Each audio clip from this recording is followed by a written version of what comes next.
What's going on, everyone? Welcome to the Dr. Funk live show. There's no doubt about it that we're live. Thank you guys so much for subscribing on YouTube, Stitcher, iTunes, Spotify. Thank you guys for sticking with us, doing the show. For those people that weren't watching live or waiting live, thank you. For those waiting live, thank you as well. We're going to have our guests today are from the PRN Alumni, Jacqui Thompson and Dave Hampton. We're going to be here talking about an event that they are putting on. And of course, it went off my screen. Fantastic. No doubt about it, it's live. That we're going to have PRN Alumni here for Chance Howard. It's called She's Always in My Hair. And it's the MPG and people that performed with Prince. It's moderated by Sinbad. And the panel will feature Candy Dolfer, Cora Coleman, Kat Dyson, Shelby J, Maite, and Rhonda Smith. And please welcome to the show. Thank you guys for tuning in. Susan, Michelle, Veronica, Cody, Diane, Patricia. Here is Jacqui Thompson and the one and only engineer extraordinaire, Dave Hampton. How you guys doing? I'm good. Hey. Happy Tequila Day. How's it going? It is Happy Tequila Day. How's it going? I think we need some now Right. after all the technical difficulties. But now we have it going. Now, for those who may not be familiar, not with the engineer aspect, Jacqui, why don't you introduce people to who you are in the Prince world? Yes. Who may not know. Yeah, it's cool. I was with Prince from 96 through 2000. Ran Paisley Park with, a bunch of different people, of course. And part of the MPG Records. We did New Power Soul. There was Crystal Ball, GCS 2000. The Come to My House with Shaka Khan. And then also Rave Unto the Joy's Fantastic album. Mm-hmm. Worked with that and helped put together the first celebration in the beginning, the first one. So awesome. Yeah, so it's cool. And Dave Hampton, for those who may not know you, for your introduction, your world when it comes to Prince and your other background as well. I was with him from 2003 to 2010, and I handled most of the renovation and revisions of Paisley Park Studios and Complex, and ran that for him for that period of time, and then the LA houses as well as some of the other stuff. Yes. So I had my fingers in a bunch of things. And he's downplaying his involvement with stuff. He also helped basically redo Paisley Park in the studios during that time in the 2000s, just like Jacqui's downplaying herself as well. Like, she did so many projects in such a short amount of time that sometimes it takes people 20 years to do. And it's like, you guys never had a chance to breathe when it came to Prince. No, we'll get into true. that. That's true. And I forget. I sometimes see some of the work that I worked on through the feeds. I go, oh, wait a minute. I did that. I forgot I did that. It was just such a whirlwind, never sleep, just on point. And hey, what's up, Dave? And that's it. I mean, and then we're going to get to all of that. We're going to do stuff. But of course, what's going on with Chance Howard and why this event is going on. And it's going to be taking place August 22nd. But Chance was in a pretty bad car accident last year. He said he was all right, but he's not, as we're finding out, he's needing to help to walk again, right? Right. He's been in a rehabilitation home to learn how to walk. I mean, I didn't realize how he kept it pretty low, until Candy kind of, put it together and said, hey, he needs some help. And so right away we thought about it. We contacted him and, really kind of started put together a concept of how we could raise funds. And so, then the concept came up of a panel, And we were already mulling over doing a cool female performing panel, and that just like was solidified. And then I started calling people, and they're just like, yes, we want to do this. This is what it's all about. These panels are amazing. They're informative, they're fun, but behind it all is about the philanthropic part. This is what it's about. The money goes to help, whatever it may be. It may be a kids program for art. It might be for sustainable urban gardens. It might be for music programs. And then we also do things for our alumni, like Rosie Gaines. And there's some other people that people don't know that were behind the scenes that we've helped, that we do. And now we're here to step up and help Chance. And so this is we're really going to get the word out and really try to push this and make this happen for him. He's such a wonderful guy. And, he's going to walk again. I know he is. So. Whew. That's a tough one, man, to be able to have to walk again and do stuff. Yep. Yeah.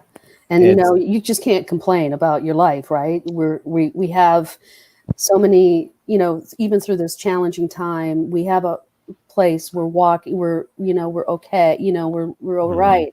There's so many people that aren't in so many different positions, and that we just have to, really keep that in the line and try to do what we can to help.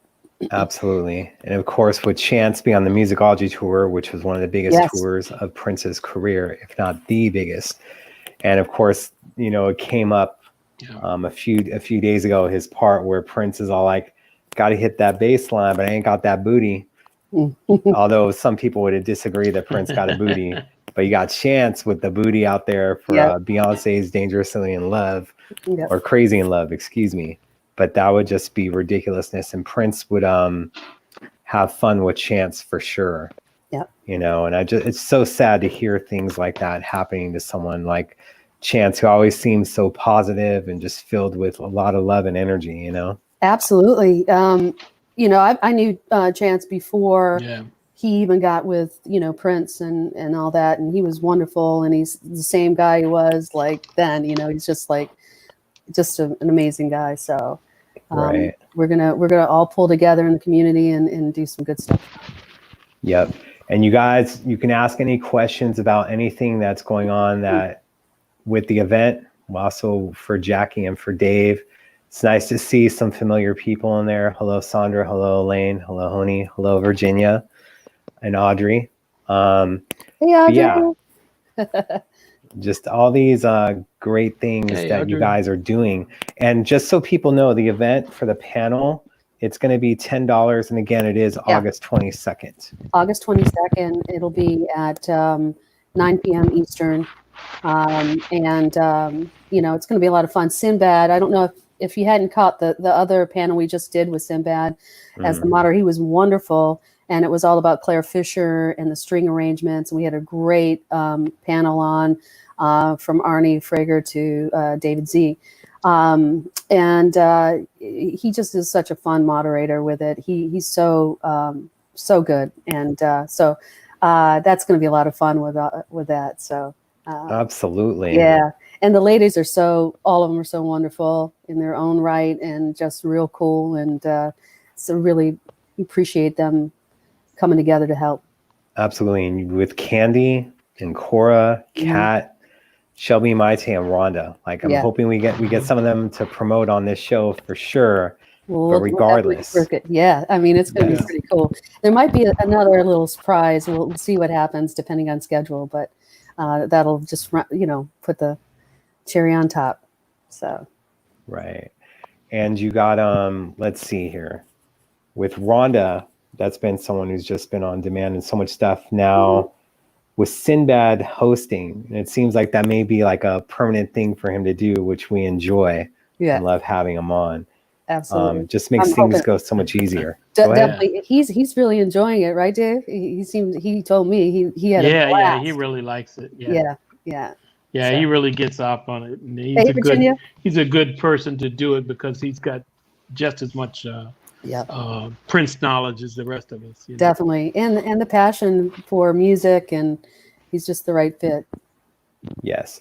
And someone's asking about someone that you guys, and I was involved with that as well, for PRN Alumni, for Rosie Gaines. People are asking for an update if we know anything, what's going on with Rosie at all. She's you know, hanging in there. I mean, and I can say this because LaToya, you know, had come out and talked about the mental health issues that Rosie has had a bit of, and but she's really gaining strides and doing better. So that's great news, and I stay in touch with LaToya all the time. So yeah. Especially with diabetes, it's already a challenge, and you add on the other stuff. Right, you have to be very vigilant, as you know, and with that, it's just other challenges that come into play with that. And but she seems to be doing, you know, better with that. So yes, definitely. Yeah. Here, and that's always good to hear, because it is a battle. Like people don't know, like the first silent killer before COVID was diabetes, for sure, man. I mean, I'm healthier than I've been in a long time, and I test my sugar and it's ridiculously high. And I'm very confused by it. And so are my doctors. So yeah, it's a tough one. It's a tough one. So, but yeah, so she's hanging in there, and really appreciated what we did, and tried to help her as much as we can. And we're going to try to keep doing that for, you know, anybody that needs some help. So that's the whole goal here. Cool. Should have worn my Rosie shirt this time. But I didn't. Maybe for the after show. Yeah, the after show. We'll see. And Dave, like, what's been going on? Well, I know that you've been very opinionated about what's been going on with the Prince estate and the Prince world right now. But do you have any memory, and we'll get into that, do you have any memories of Chance back in the 2000s? Was he at the studio at all after you were working on it or anything? Oh, yeah. Yeah, I worked with Chance a lot, fixing his keyboard when it broke down, and some of the other stuff when they came through town, and just getting to know the guys. And everybody was so cool. And Chance, I really liked him, just as his spirit was good. And he, you know, he really was in there for the right reason. And that's all you could ask for from anybody, is just to be doing what you're doing for the right reason, and not be stressed, and not anything. Everything was just all about the music and the shows and the betterment of it. So, you know, by the time they came through there, they had already done some shows and had some touring under their belt together as a company. And then coming into Paisley was just, for some of them, a new experience. For others, it had been something they had done before, but never into Paisley fully operational. So that was the exchange that they got. They could see it really running and functioning as a full-blown facility. And it was just a joy to work with the guys, all of them, you know. And but with him, him in particular, because he played a select group of keyboards and a select group of things. He was more than just a board player. He was kind of one of the characters that Prince interplayed with during the show, if you got to see the concert. So it was really, really good. He was very funky. He was like on the Moog. Oh my God. Like, I remember I used to, you know, I knew him before I even went with Prince. So I'd go like the Fine Line or wherever around town, Brunkers or wherever they were playing, different bands he was playing in. And he was just stanky funky, man, on that Moog.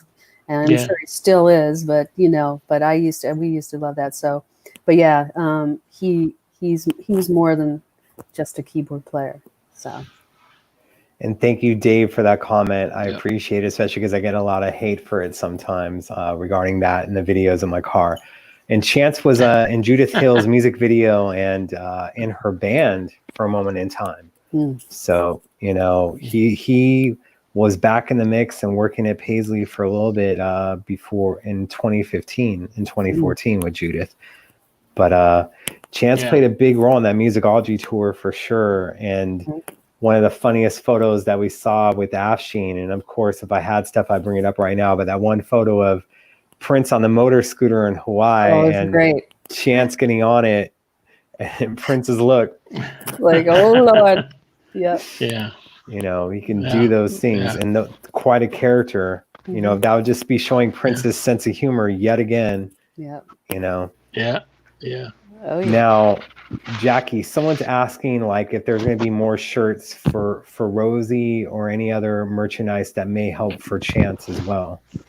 That's a good question. I we haven't really discussed particular merchandise, but that could be a good thing. We want to, with Rosie, I'll talk to LaToya, see how she's doing, and go from there. But we're open to all that. So, but any of the merchandise, the Studio A candles right now, or it goes into a pot. We've just helped someone else that most people don't know. He was doing security and bodyguard, and he had some health issues and things like that. And then we also helped a woman. She was in makeup and things. So we're all that helps. All the merchandise helps. So absolutely. Still talking about that picture. Now, is there anything that we didn't discuss last time, Jacqui, when it came to I wouldn't say the frustration, but maybe, how do I put it? The difficulty putting out the crystal ball set, whether it was through the internet, and then the deals with Best Buy and Blockbuster Music, just curious about that. And of course, people, any questions that you have for Dave or Jacqui, and they'll let their opinions go. They're allowed to say whatever they want. It's unfiltered. I so love go for it. Well, I mean, it was, I knew it was a special release. I came in, got dropped, shipped in basically into the middle of this boat that was already kind of like rolling. So the frustrating part wasn't able to really start it from the beginning and really set it up right. So, but that was a challenge that, we had to go through. One of the frustrating things I had with it too was the fact that there was then now a Best Buy 4-disc release that was popped into my lap.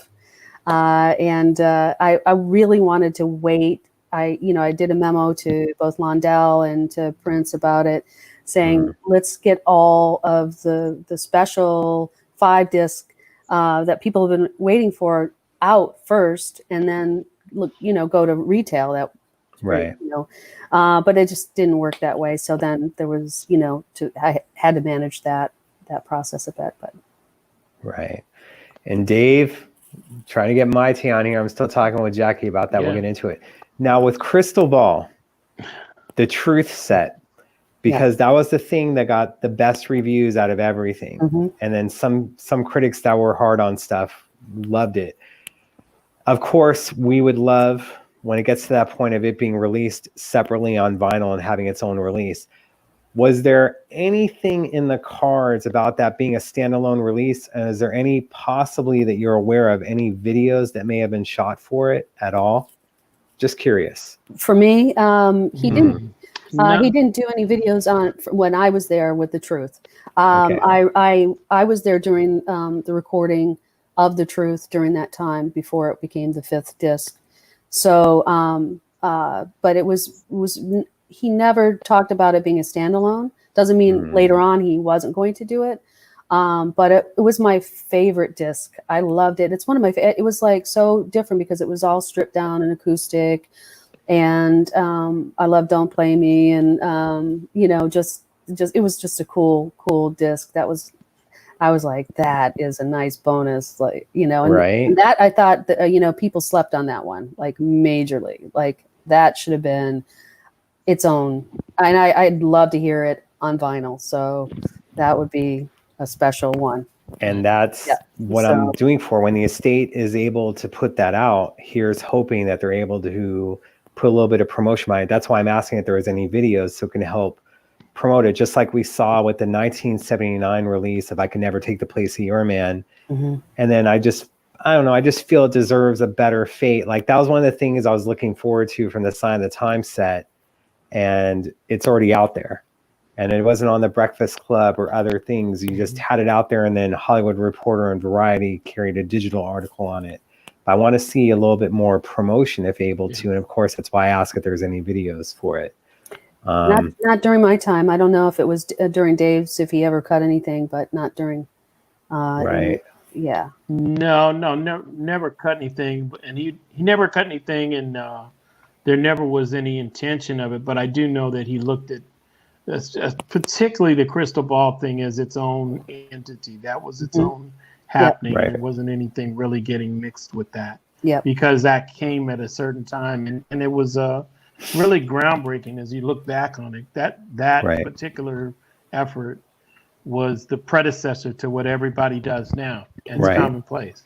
Yeah. So I really think that's why, for that reason and that reason alone, it's why he probably never looked at it as anything other than that's our effort beforehand, because he didn't even look at things like that. I think sometimes he didn't even really address the prehistory that a lot of his releases, his digital releases, represented. Right. Because we can look at it because we saw the time we were in, and we saw it coming, and we saw, okay, they're still not here yet. And then by the time everybody gets to streaming, then he's already been streaming and doing up. Right.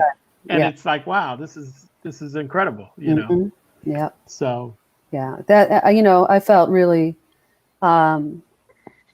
that period was a very special period in how it shaped music today. You know, it really, it was like the building blocks for it.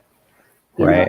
And I always felt like he was always ahead, as I think I told you before, his head of technology. Technology had to catch up with him, right? He was already there. So, and what we were doing was really innovative. It was. I knew it, even through all the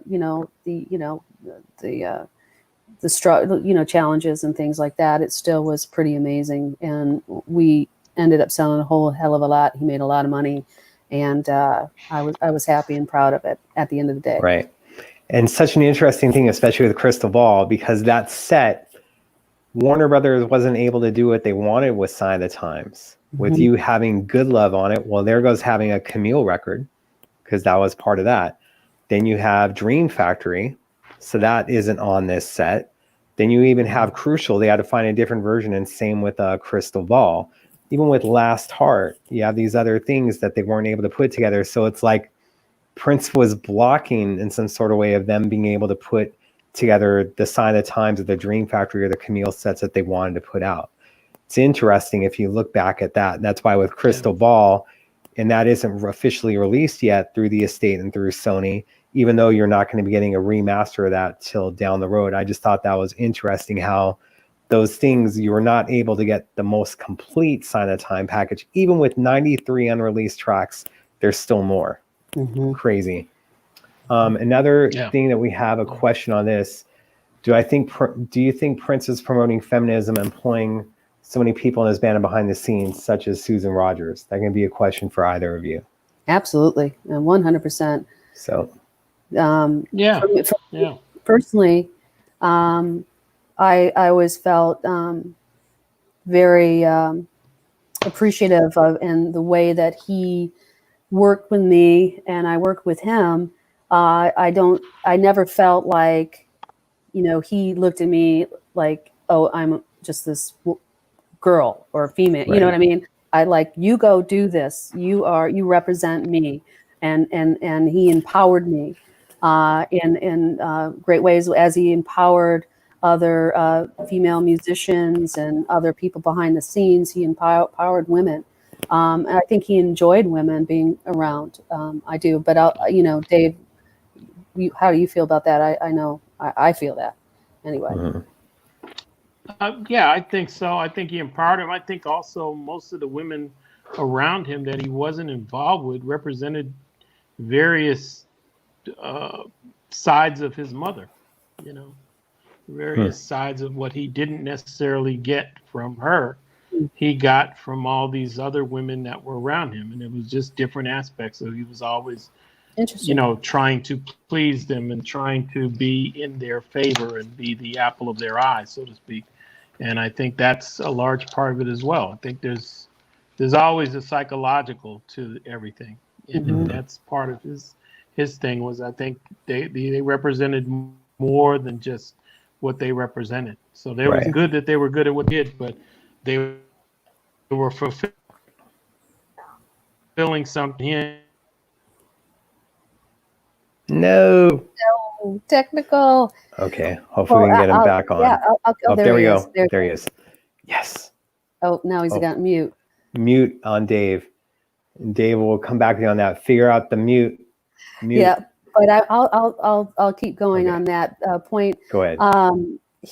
I realized later on that he was mentoring me, and we started cutting music videos and concerts and that, and together. And then I was realizing once he figured out I had, he liked what I was doing, which I didn't know what I was doing because that wasn't like my expertise, but he pushed you in there.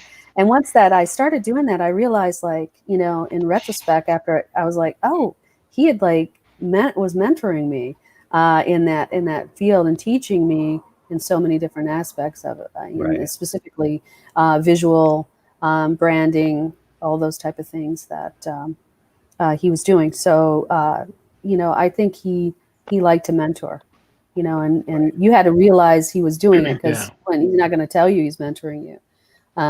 But later on I was like, he had done that. So.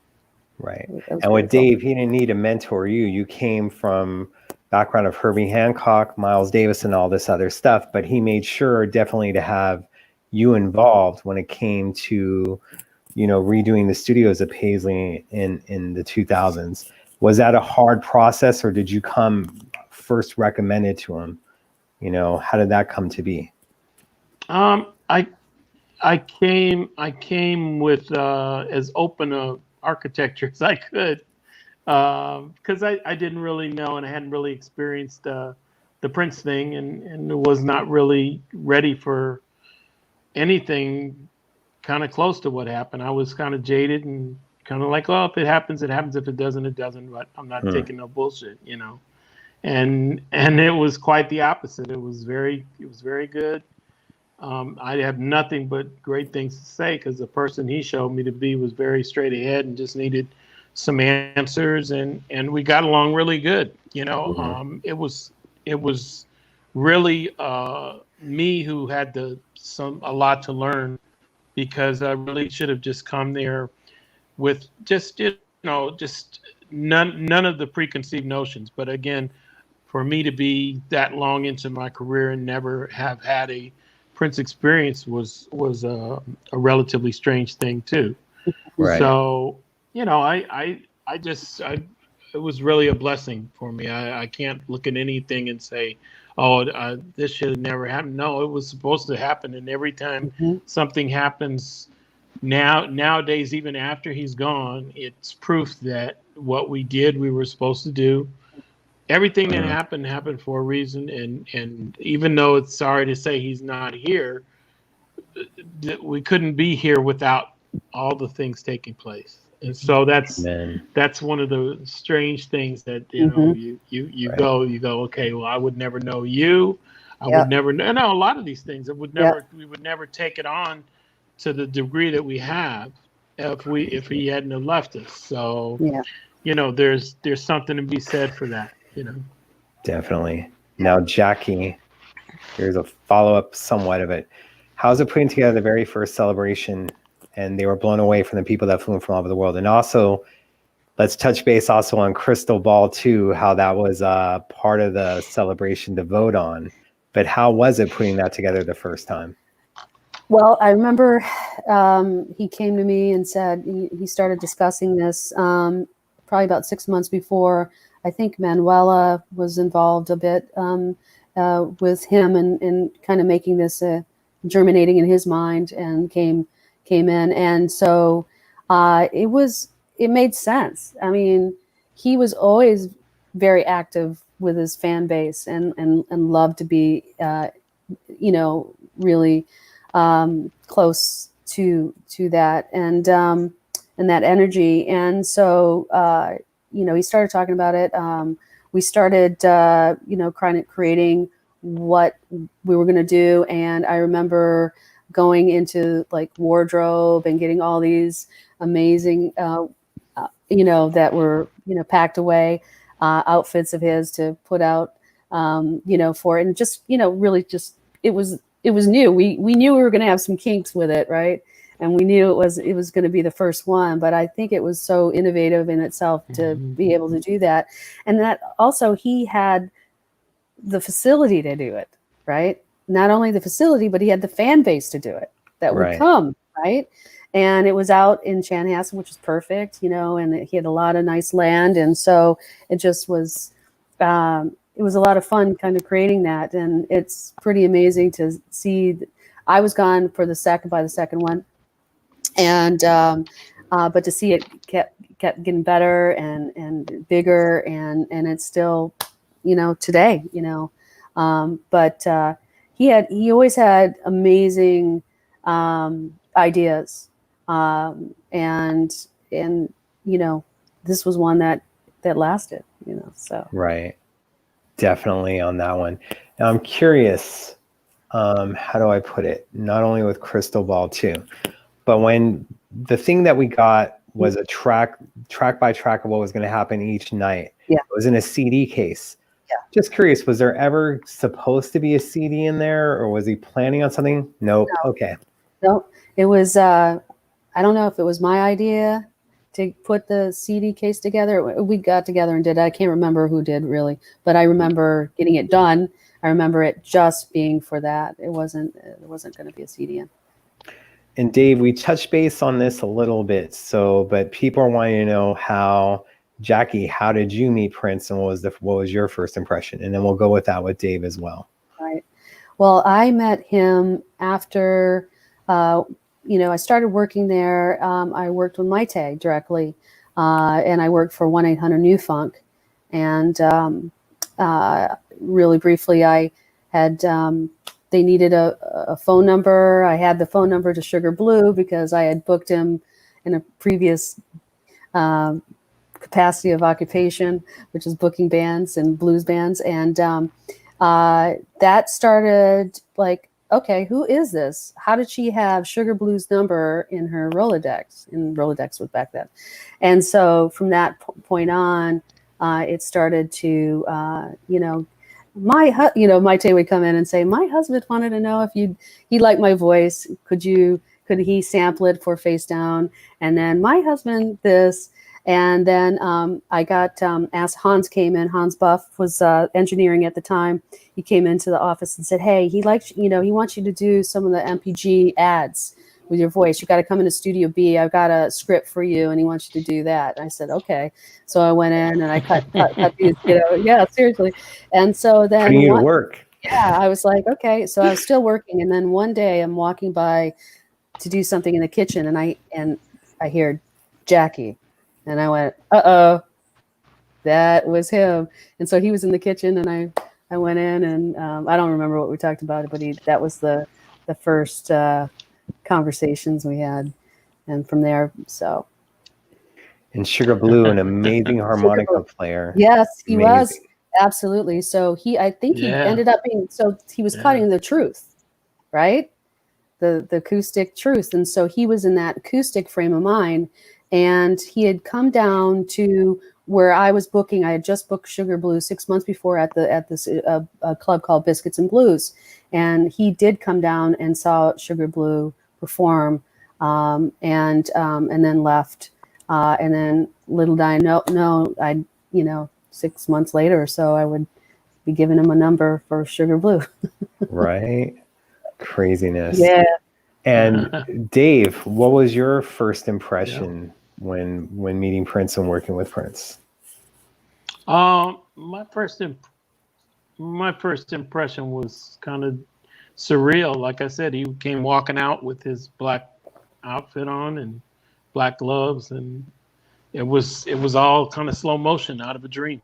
Mm-hmm. And then you just followed him back through the dark hallways to this little light, which was Studio B, and that's where we didn't waste much time talking, other than the few things we said at the desk, and then it was right to work figuring out a problem, because the console had just caught fire, and so it was like, okay, let's see what's up. It really wasn't any time to hem and haw over little incidentals. It was like, okay, either you're going to do something now or you're going to not do anything. So it was it was cool though. I kind of liked it. I kind of liked the fact that it was very straight up. It was just work. It was just let's see what's going on. And then by the time we got through getting through it together, we were together, and it was never any big thing where we had to talk about anything or that. It was just, okay, well, what do you want to do now? And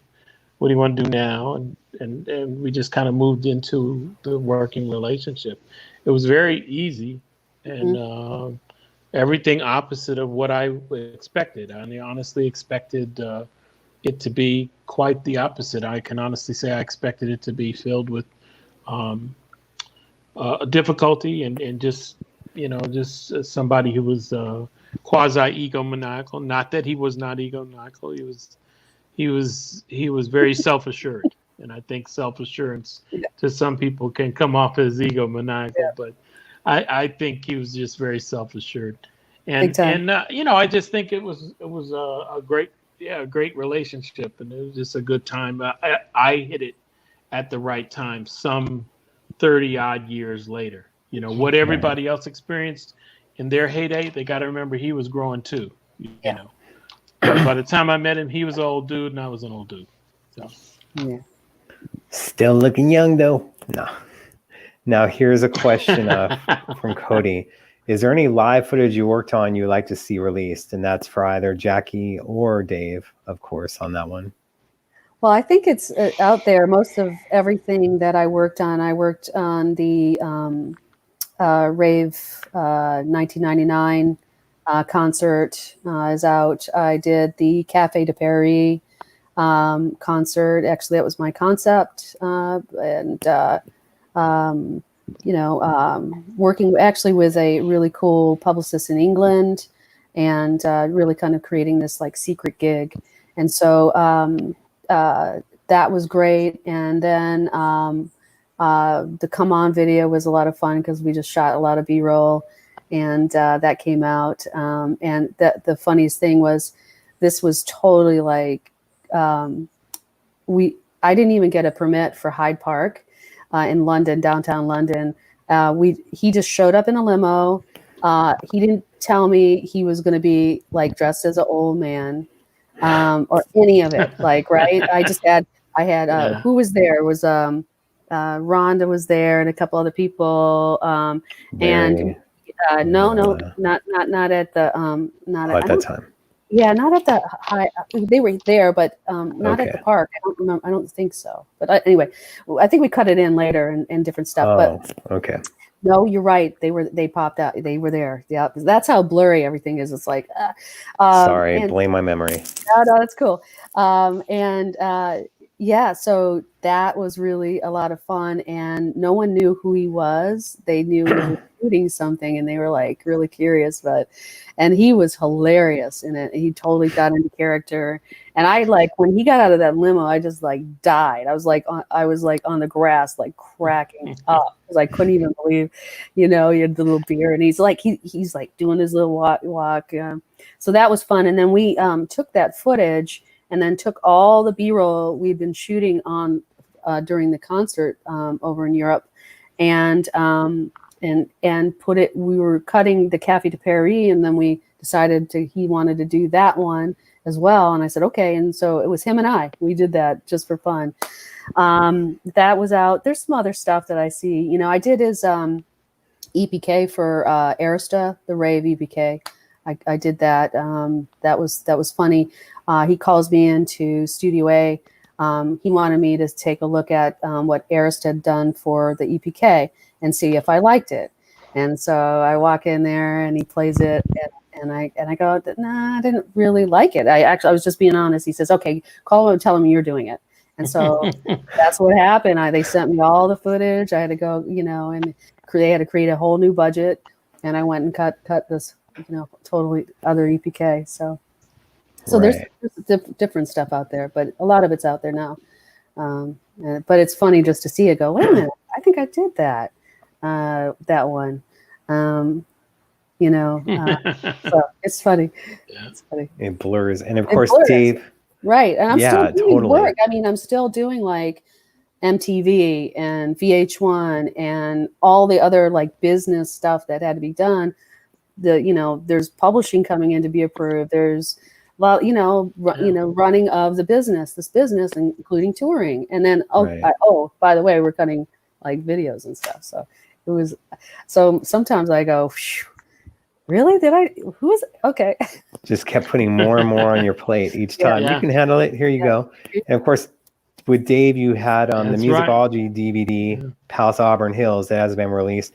Anything else aside from that that's there that hasn't been put out, or things that you would like to see? There's a bunch of little shows and a bunch of stuff that was done, even after when he did his stint in Minneapolis. We had after shows there at the park, and we had time there. We had a good complement of people there that were from the past, and it was just the right time and the right makeup, because everybody was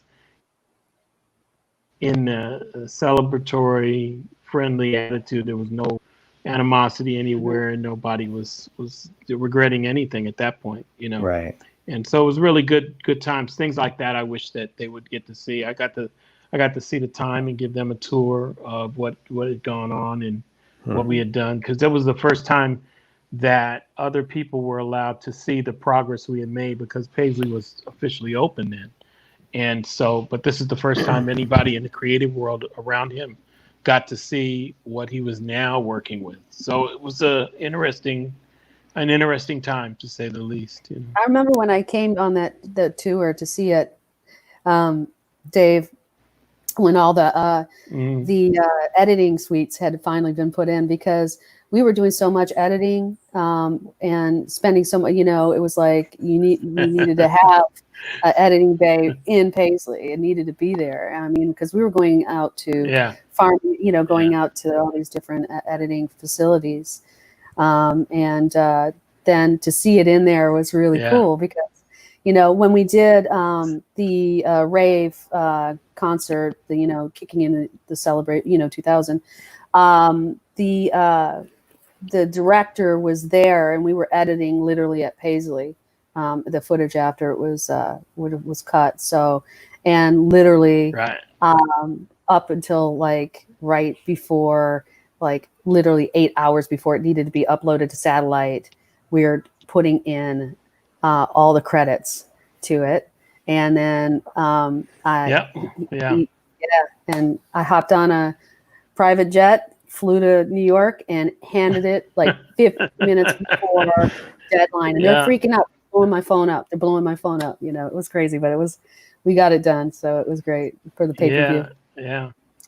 Wow. So, by the time we had put that edit bay in there for videos, we were trying to just get it so he would not go back to that old Raggedy Avid system. Right. He owned this old Raggedy Avid system, and every time he wanted to edit a video, it involved finding somebody who was bold enough to come.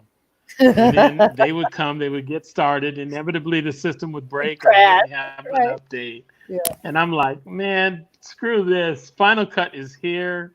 Let's do this. So I just ejected it out. And a couple of times I had to do that, or I had to just, put my job on the line and say, we're going to move ahead to some new technology, because it just didn't make sense for us to hang out there waiting for that system to work, because it never was going to work. Right. Craziness. Here's a question for both of you. People wanting to know, do you think that he would want the celebrations of Paisley Park to continue? Wow. I think he would. I think he was planning on it before he passed. Yeah.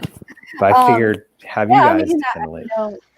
For me, I don't like to speak for what he would like or what he wouldn't want. I mean, but it sounded like he was getting ready to have that, and he enjoyed that. And I'm sure he would want Paisley to be, active and creative. And That's what I would think, that he'd like, that's what it was. It was a creative haven. I'm sure he'd would want it to stay that way. So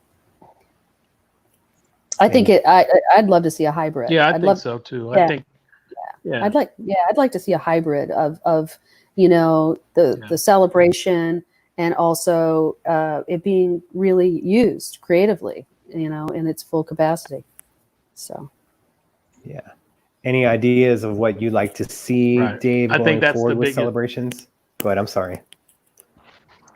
Yeah, I think I'd like to see more inclusiveness of just every era of people that were around and are still around. It helps when they have things that are related to the flashpoints I'll call them. Your flashpoints being Purple Rain and all these milestone pieces that everybody points at, but the whole career ride is one that you have to really be able to really loud and talk about every aspect. And people are still alive from all those eras. People who were in the control room with him, people who were in the studio with him. And I think it's important just as much as it is on the make the music side as it is on the other side of what was going on, because they still were whittling down their numbers. There weren't the great numbers of people that they had in the beginning, but there were still key personnel, and they still were doing what they were doing in a way that nobody else was. And it still was functioning and doing what it was there to do, which was promote what he was, his art and what he was thinking about. So I think that there's every era deserves the proper stance, not just Purple Rain, not just Sign of the Times and the things that normally get lauded, but everything. I agree. Because everything is important. Everything makes it total. It makes it who he is. It's not one thing that defines him, in my opinion. And I saw Ronald, and she said that she hopes Paisley Park is around for generations. I do too. I mean, that's the goal. And the key is connecting with younger people and younger musicians and keeping that going, because we're already love what he did and his music and everything.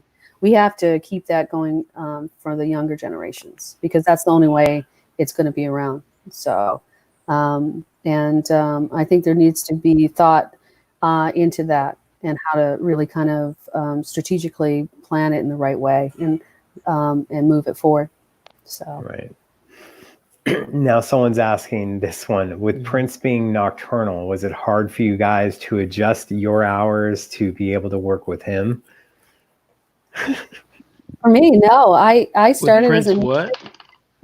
I started as a being musician. Nocturnal. Yeah, being late, didn't sleep. For me, it was, I was young. I don't know if I'd answer that question today. I'm like, I'm not getting up and whatever. But back then it was exciting, and I was young, and I started as a musician, so I already was. It was just my schedule. It was just like what it didn't bother me. For me, right. It might bother other people, but it was really comfortable for me.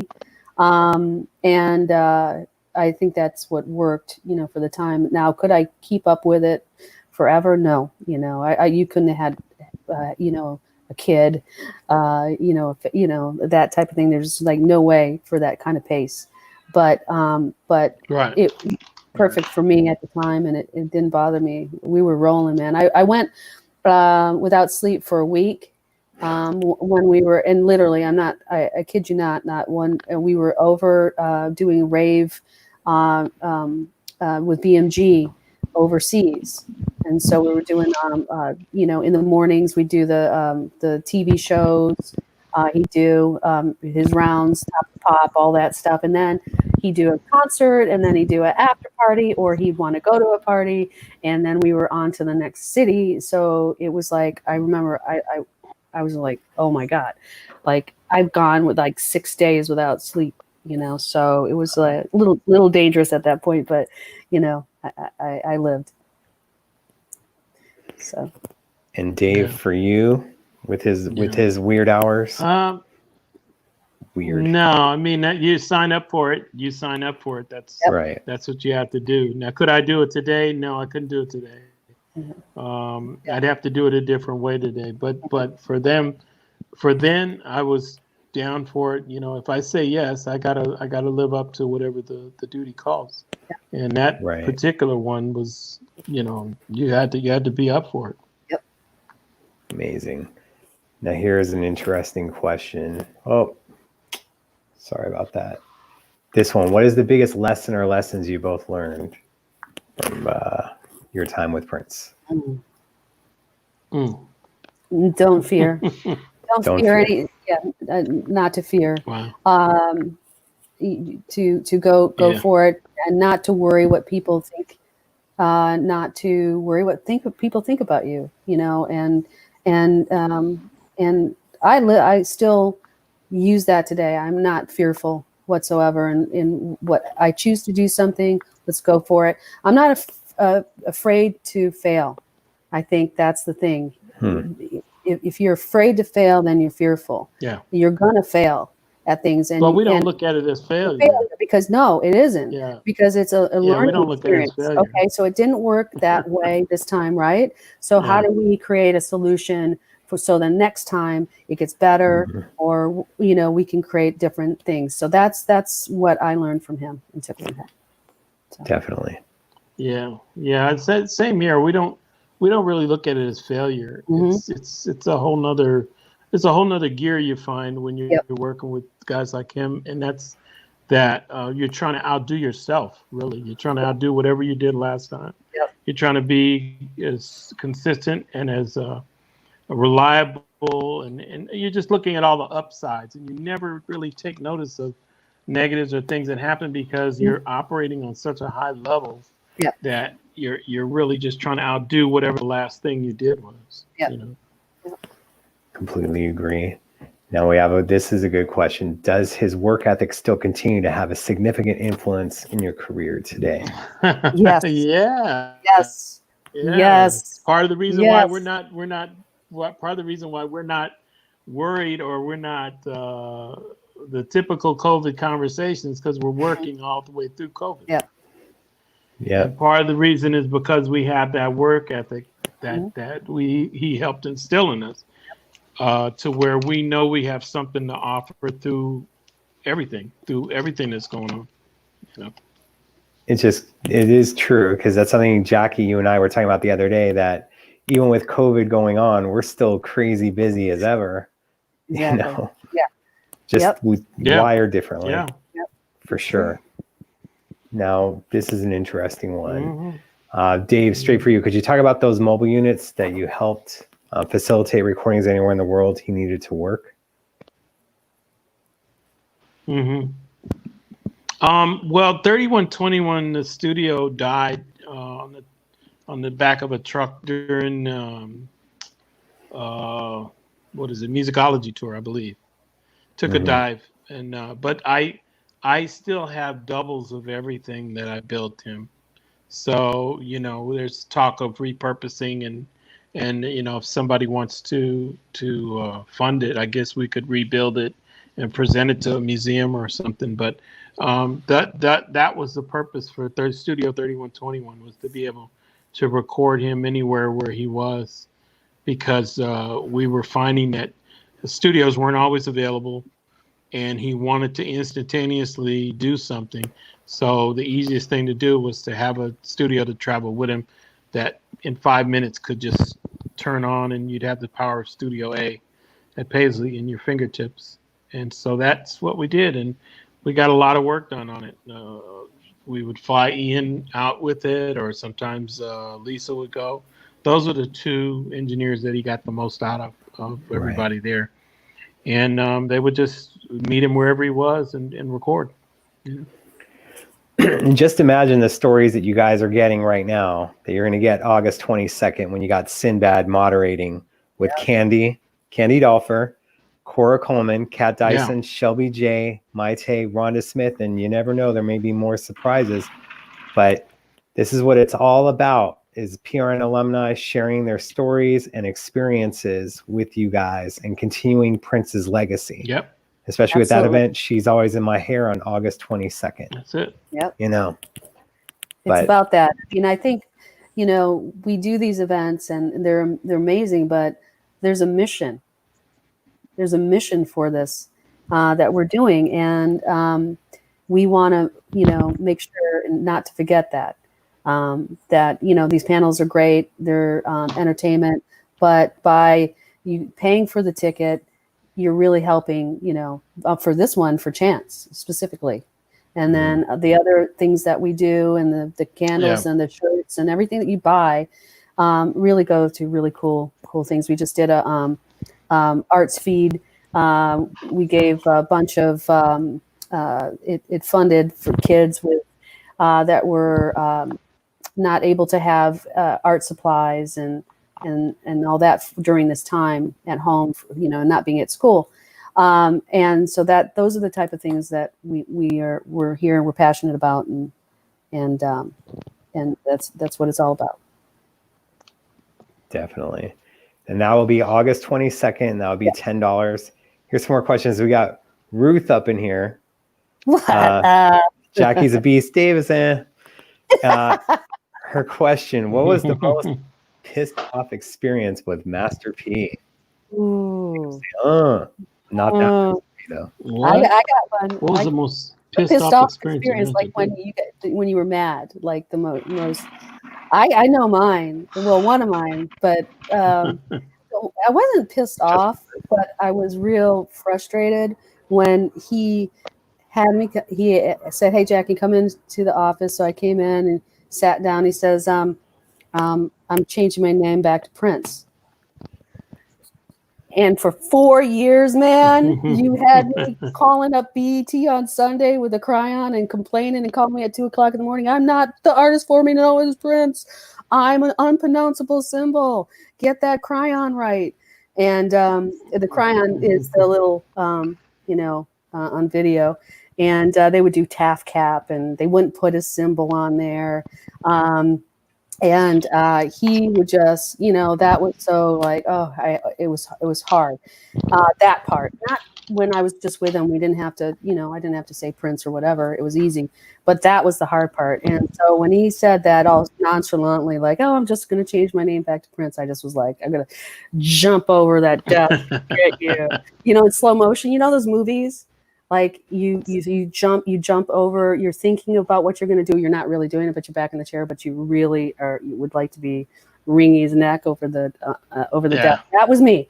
I had those visions at that point. So, yeah. So that's funny. Yeah. It was crazy. And you, Dave? Yeah. Any experience? And I can't really think of a time I was mad. I can't really say I was mad. I think I for the most part, I was ready for anything, pretty much. And I can't really say I was mad, because mad wouldn't have been a good thing to be. It wouldn't get you anywhere, because you still got to do what you got to do. Yeah. In my case. So I wasn't mad. I was there for what I signed up for. But I was definitely frustrated. Yeah, I was like, a few times. I think the thing that made me mad more than anything was the other people that I had to deal with who were not him. Right. So for me, mad was Jehovah's Witness and some of the brethren that were around there. That was difficulty for me, because I was not used to that level of what I'll say is agenda. I was not used to their agenda and how they pulled it off.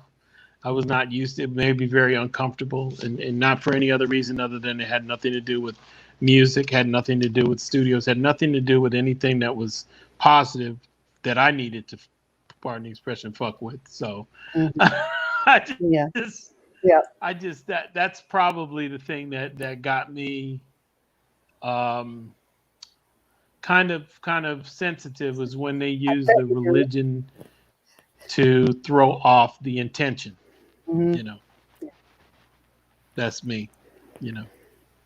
I guess we may have to get Ruth's book definitely out just to hear about this cranky episode that Dave had that she says she remembers. I know. Ooh, she's got the goods on you. Yeah. Yeah, there was a few cranky times, but hey, Oh man, and of course someone was bringing up about BET. Go ahead. It goes without saying. Yeah, definitely. I mean, you're going to have that. It's just I just say it goes without saying that that's going to be like that. Yeah, big time. For sure. And someone bringing up that BET probably didn't have the thing to put the symbol, but I know Prince, he was sending them the disc and everything back then, so they would have it. No excuses. They could have easily done that for the Crying There, because we were doing that. I was cutting all at that point. The technology was at a point where you could send a file and they could do that. But it's it is what it is, and they do what they do. And we will definitely, and we will be wrapping up. Just although it says we've only been on the air for an hour, technically me and Jacqui were doing a little private pre-show for an hour beforehand. So I don't want to keep them too long unless Dave wants to stay for a little bit longer, because Dave was still trying to work as well. I'll let him think about that. Audio, but visual and audio might not be. I was the reason why everybody was late, y'all. I was the reason why everybody was late. I had technical difficulties. He had Prince in his ear, like, let him wait. Exactly. No, man, I was really. My daughter and I decided to get away, and so we're here. We're not at home, and so we just decided to get away. And I just got to my room, and then Jacqui called. I was just laying down, and Jacqui kind of said, "Oh yeah, I got to do this thing today." Well, you had to do the thing, because you were like, "Oh, it's today." I was like, "Yeah, man, in 10 minutes." It's like, "Oh, okay." Yeah. My days all run together. Join the club, and it's just like when you were working with him, all the days ran together. Oh, it's a blur. That's all I gotta say. And Jacqui, what was the hardest phone call that Prince ever had you make on his behalf? All these questions could be for Ruth in the future too. Yeah, no, this is like totally when we get together. Ruth and I were just, it's like this parallel universe, just different time periods.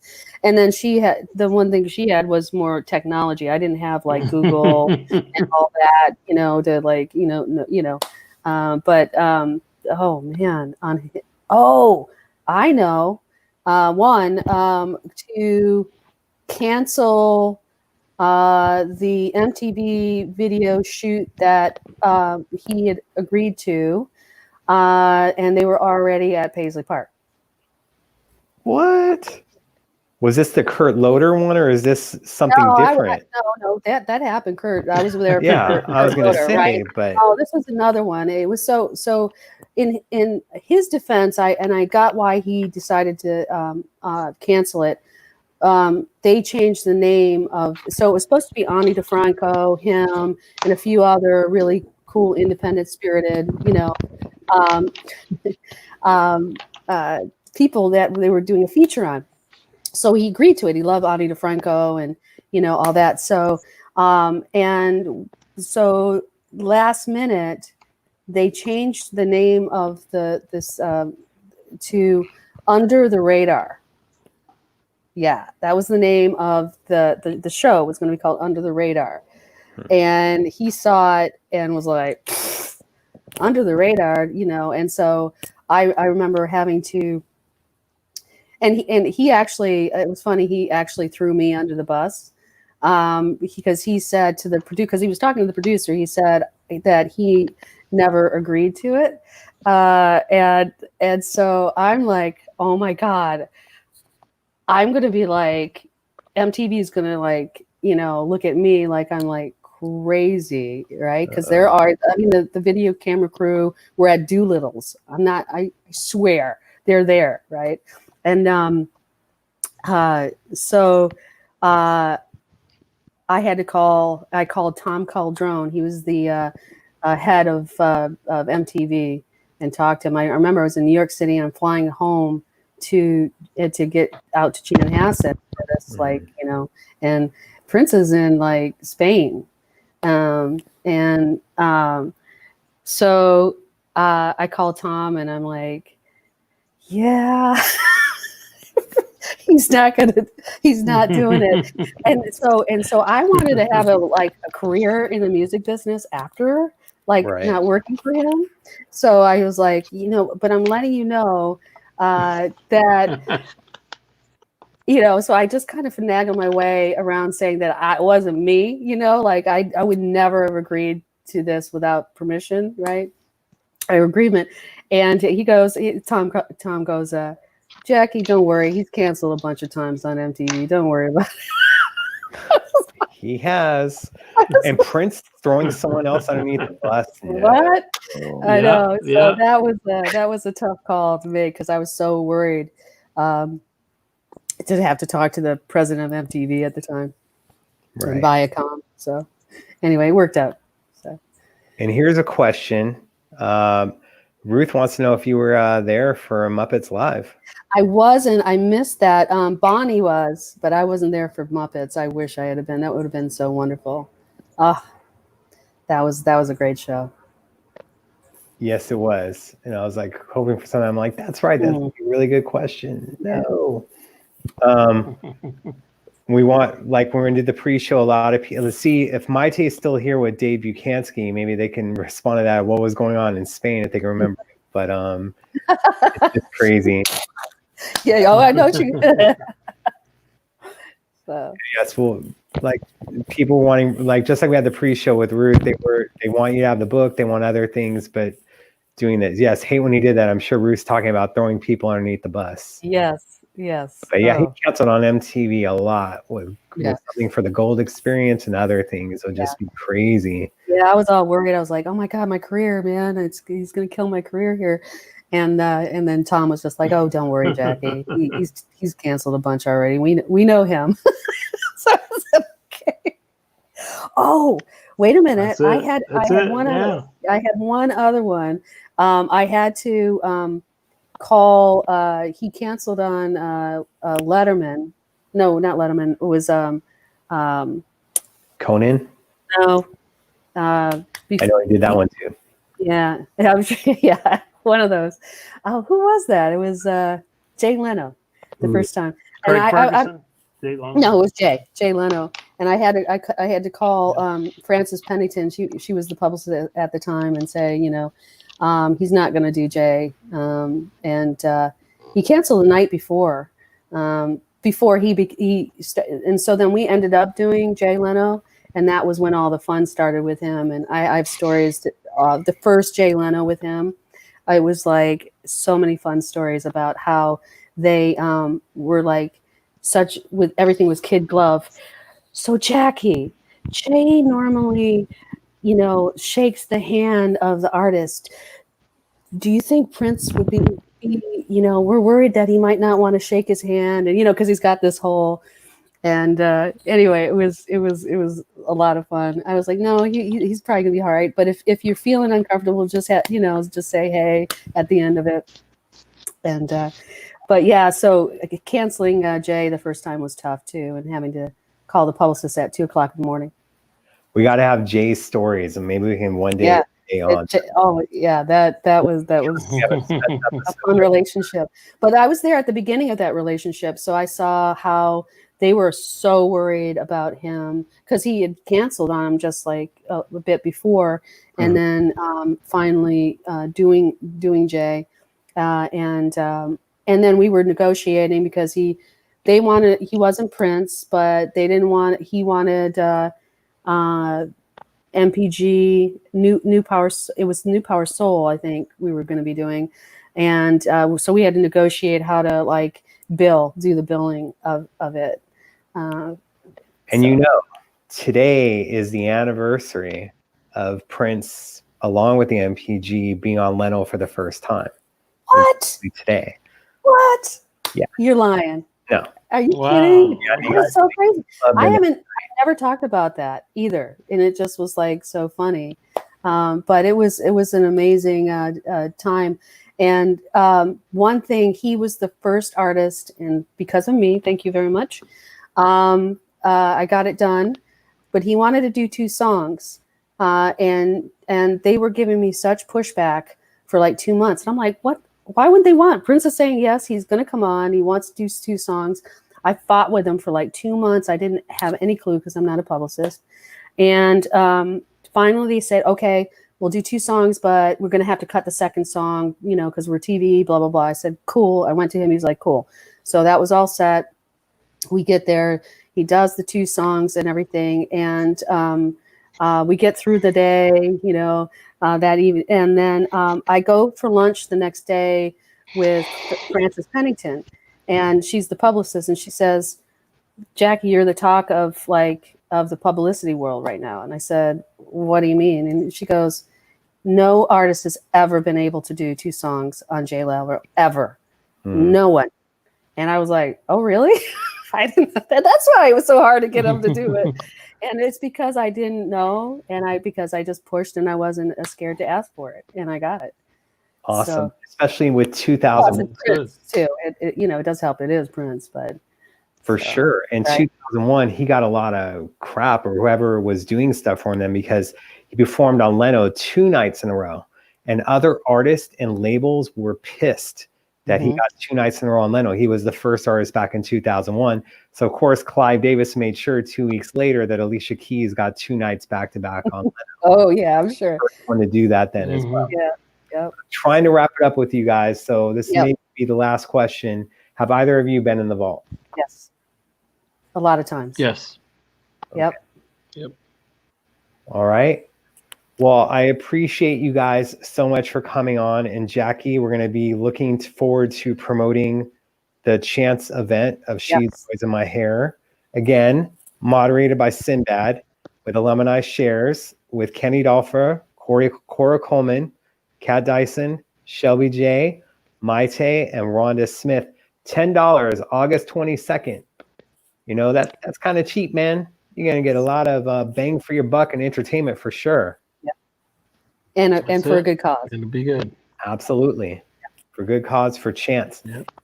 Dave, thank you so much for joining us. We'll make sure to do a test with you the day before next time we have you on. You know me, man. It was like so funny, I always guys. like to have my test ahead of time. Oh my God. Or hopefully, we were over. Jeremiah and I were just like dying laughing and cracking I started laughing so hard I was crying. We're like, we bonded over some tech problems. The tech guy. Hey. What I'll try to do for you guys that were hanging around, if you want, I'll try to do like a short after show or whatnot. Just give me a little bit of a time. I sweated out my suit in the other earlier. Hey. Thank you guys so much for Dave, for you being on, Jacqui being on. Much love, and I'll do this stuff. Thank you again, both of you. Thanks. All right. See you, Dave. All right, guys. Thank you guys so much for tuning in. Hopefully, we got all the questions that we could do it. Pay in August when it comes to it, I believe, when they have the link up. I'm going to try to do a quick after show with you guys, even though we're supposed to start at 6 and it would have ended at 7. But I appreciate you guys so much. And see you shortly for the after show. You guys can always donate. I'll give the email because people always ask for it, because we don't, even when we had the little link up, it wasn't doing it. I'll give you guys my little, although I don't get emails to this account, but if you're wanting the PayPal, there you go. But I'll be back shortly for a little bit of an after show if you guys want. Thank you again so much for subscribing on YouTube, Stitcher, iTunes, Spotify. Maite, thank you for being in the room. Ruth, thank you for being in the room. People are constantly bugging me, and we're on the pre-show about the book. So got to get you on it. All right. Thank you, guys. See you shortly for the after show. Till then, much love. Keep it funky. Thank you.